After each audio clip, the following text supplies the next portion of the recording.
আসসালামু আলাইকুম সবাইকে। আশা করি সবাই অনেক ভালো আছেন।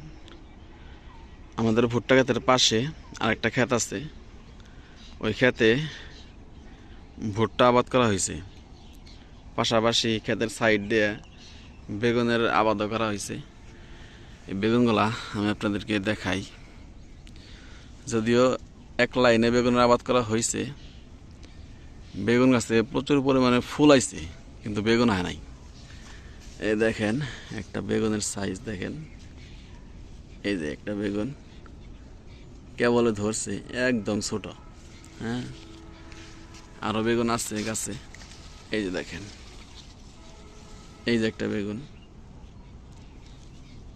একদম এই বেগুনটার একদম করুণ অবস্থা। এখান দিয়ে পোকাও ঢুকছে, তবে ফুল আসছে প্রচুর। এই দেখেন সামনে ফুল, এই যে ফুল। আবার এই গাছটা দেখেন, এই যে ফুল, ওই যে ফুল, ওই যে ফুল। তবে বেগুনের পরিমাণ একদমই কম। তো আমাদের ভুট্টা ক্ষেতের পাশে এই ক্ষেত। একটা জিনিসের যখন আপনি আবাদ করবেন, ওই জিনিসের যদি পরিচর্যা না করেন, তাহলে ওই জিনিস থেকে আপনি কাঙ্ক্ষিত যে ফলাফলটা সেটা পাবেন না। তো এই বেগুনের ক্ষেত্রেও একই অবস্থা হয়েছে। বেগুন লাগানো হয়েছে, কিন্তু এই বেগুন গাছের যে সঠিক পরিচর্যাটা ওইটা হইতেছে না। এই দেখেন আরেকটা জিনিস দেখায় আপনাদেরকে। বেগুনটা খেতে গাছে হইয়া এখানে পচে গেছে, কিন্তু বেগুনটা নেওয়ার মতো লোক নাই গিয়া। এই হইতেছে আমাদের অবস্থা। একদম দেখেন বেগুন পচে গেছে, কিন্তু বেগুনটা নেওয়া হয় নাই। তো বেগুন গাছে ফুল আসছিল, কিন্তু সঠিক পরিচর্যার অভাবে এই ফুলটাকে ফলে রূপান্তর করা হয় নাই।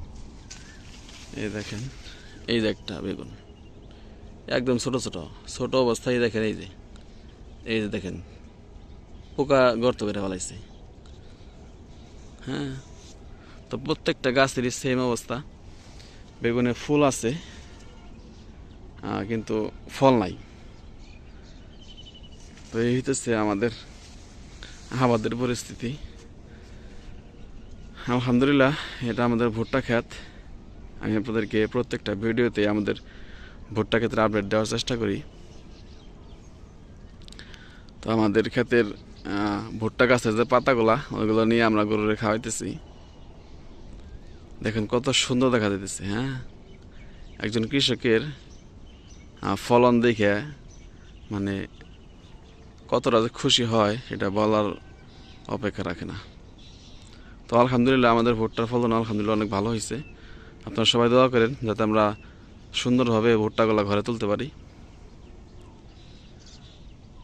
তো সবাইকে অসংখ্য ধন্যবাদ যারা কষ্ট করে আমার ভিডিওটা দেখলেন।